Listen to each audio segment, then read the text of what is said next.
بسم الله الرحمن الرحيم. يا صباح الهنا، يا صباح السعادة، صباحكم معطر بذكر رسولنا عليه أفضل الصلاة والسلام. أنا النهاردة بقى هخلي الليمون، جبت كده يا أختي حوالي كيلو ونص ليمون. سلقتهم سلقة كده، مش عايزاهم مستويين قوي، يعني نص سليقة كده عشان ميبقاش مهري معاكي. وحطيتهم كده في المصفى، صفيتهم طبعا من المية بتاعتهم. وهنا حوالي بقى حوالي ده كيلو فلفل، ممكن اخده كله ممكن ماخدوش، لسه اما اشوف بقى حسب البطرمان بتاعي. وهنا حوالي ب5 جنيه عصفر على حبة البركة. وهنا حوالي ده كان فلفل أحمر. وهنا كده حوالي جزرتين بالمبشره كده على طول، وانت واقفه على المطبخ مش هياخدوا منك حاجه. عايزه تعمليهم في الخلاط تمام، بس هيبقوا مهريين شويه، انا عايزه شكلهم كده يبقى حلو. وانت كده بتحطي الليمون يبقى شكل الجزر معاه حلو، مش مهري ولا اي حاجه. هجيب بوله بقى هنا احط فيها حوالي لتر ميه. واحط بقى كده فيها ربع كوبايه خل، ربع كوبايه زيت.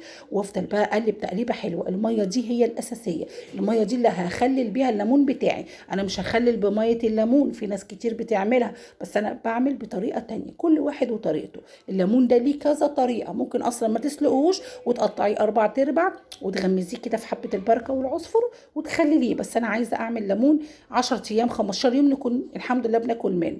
هنا بقى كنت حاطه ملح، حطيت حوالي نص كيس ملح. والشطه وزي ما قلت لك الخل والزيت، تقليبه حلوه بقى كده بالمعلقه بتاعتك، تقليبه بقى ما تستخسريش عشان خاطر الميه كلها تدوب، والملح كمان يدوب من القعر والشطه وكل الحاجات دي كلها.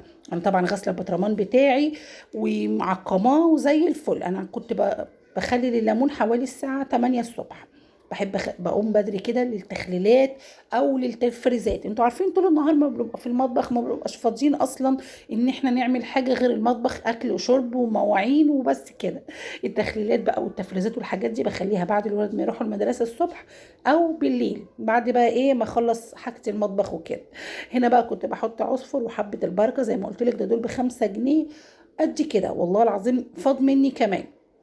عادي اللي فيه تحطيه في كيس وحطيه في درج التلاجة، ما بيجرالوش اي حاجه. هنا كنت حاطه الشطه بقى والميه بتاعه التخليل بتاعتي زي الفل. قلبتها كده مع بعضيها. وكده خلاص بقى ابدا اجيب الخلاط بتاعي، شفشق الخلاط واحط فيه حوالي. هجيب بقى طبق كوبايه كبيره او اي حاجه عشان تسعفني شويه.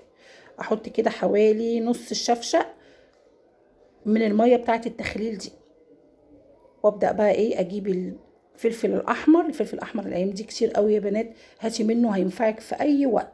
مكرونه محشي، تحطي كده في الفريزر، تاخدي منه واحده اتنين زي ما انت عايزه. ممكن كمان تعملي هريسه الشطه تحفه.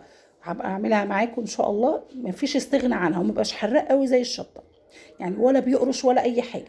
تاخدي بقى منه زي ما انت عايزه. حطيت كده حوالي 4 5 وحدات في الميه بتاعت التخليل دي. وابدا بقى اطحن في الخلاط طحنه حلوه بقى كده. عايزه كل ده يدوب في قلب بعضه. الفلفل الاحمر بتاعي والخل والميه والشطه وحبه البركه والكركم وحبه البركه والعصفر وكل الكلام ده كله. هنا بقى كنت بوريكي اللي انا غاسله البطرمان بتاعي غسله حلوه ومعقمه كمان. كنت اصلا بتاع السنه اللي فاتت البطرمان ده يا بنات بغسله واشيله واحطه في كيس واشيله. اخلل بقى ليمون، اخلل اللي انا عايزاه، بطلع بقى بطرمانات. انا عندي كذا بطرمان اصلا. بس خلي بالك اوعي تخللي الليمون والزيتون، اوعي تخللي مكانهم لفت. مهما تغسليه مهما تعمليه هيكرف وهيبوظ منك. خليه لحاجته، خلي الليمون والزيتون لحاجته، انا ببقى معلماهم كده. طبعا لو ازاز حاجه تاني انا بعمله اكليريك او بلاستيك طبعا حلو، نوعه حلو اللي هو رقم 5 ده. لان الازاز عندي ما ينفعش، عندي اطفال وكده ومش ايديا لوحدي في المطبخ، ممكن الاقيه دش كده مره واحده. هنا بقى بصي كده خلاص، كنت بوريكي الميه دي الميه بقى اللي هخلل بيها. فيها اللي انا ضربتها دلوقتي في الخلاط، فيها كل حاجتي بقى كده خلاص. يعتبر اصلا الليمون خلص، مفيش بقى غير ان انا اجيب البطرمان بتاعي وابدا اعبي فيه كده. خلاص المهمه بتاعه التخليل خلصت.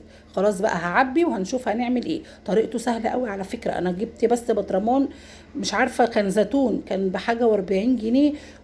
البطرمان ما كملش كيلو والله، كله اغلبيته ميه. فحرام يعني الايام دي الزيتون الليمون، يعني الحاجات دي بتبقى رخيصه. واعملي في البيت حاجه البيت بتبقى بركه وسهل والله، ما فيش حاجه صعبه. اهو انا عملته قدامك واحنا قاعدين كده، سهل جدا. طبعا الفلفل دوت مغسول، وكمان مخرماه بالسكينه. هبدا بقى اعبي كده الفلفل والليمون بتوعي.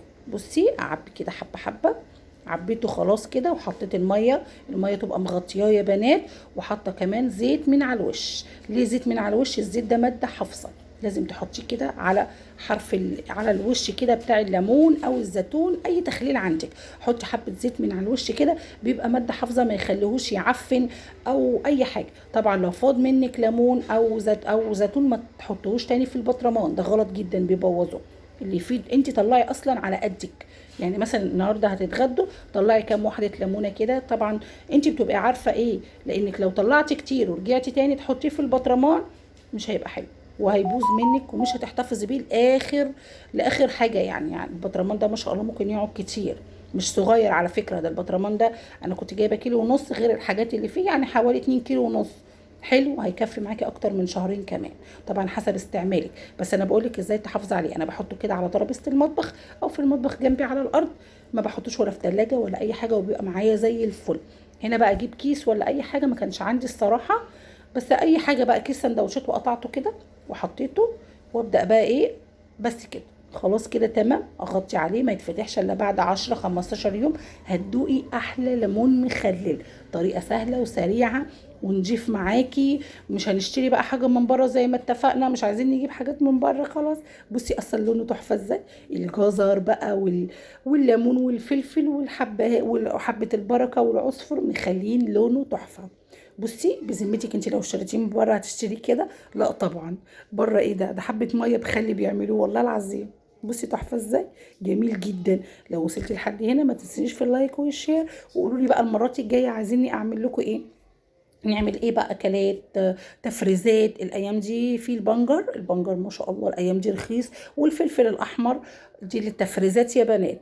طبعا كل الحاجات دي رخيصه وهتنفع معاكي في اي وقت في اي زنقه. الرمان بقى وحلاوته المناعه بتاعت ولادنا والكلام ده كله. بصي يعني ما تسيبيش حاجه الا لما تفرزيها، كلها حاجات اهي مش غاليه قوي. والطماطم كمان لو هتشيليها، الطماطم اليومين دول ب5 جنيه، وفي 3 ب10، وحلوه قوي حمرا وجميله، ولا فيها مفعصه ولا اي حاجه.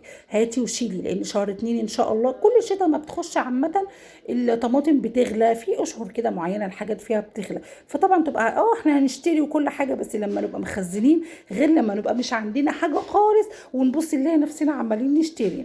والله بجد هاتي وشيلي وخزني، يعني وانتي قاعده كده اخر النهار والصبح كده. التفريزات دي سهله قوي، يعني لو عملتي مثلا لو فرستي بعد ولادك ما يروحوا المدرسه الصبح عادي، بيبقى احسن تفريزات على فكره لما اولادك يبقوا رايحين المدرسه الصبح. ما بقاش فيه بقى ولا عيل ولا تعالى ولا روح ولا الكلام ده كله، بتخشي مطبخك كده وتعملي اللي انت عايزاه من غير حد حتى ما يسمع لك حس.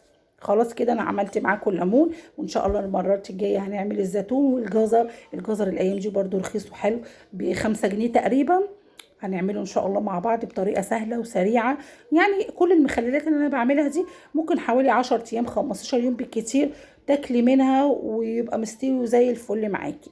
قلت لك الليمون ليه كذا طريقه تخليل، دي طريقه منهم. عايزين نعمل الطرق التانية تمام عادي، يعني كلهم حلوين مش وحشين، بس دي الطريقه السريعه. احنا مش لسه بقى هنستنى رمضان كل سنه وانتم طيبين. لو عجبكم الفيديو ما تنسونيش بقى في اللايك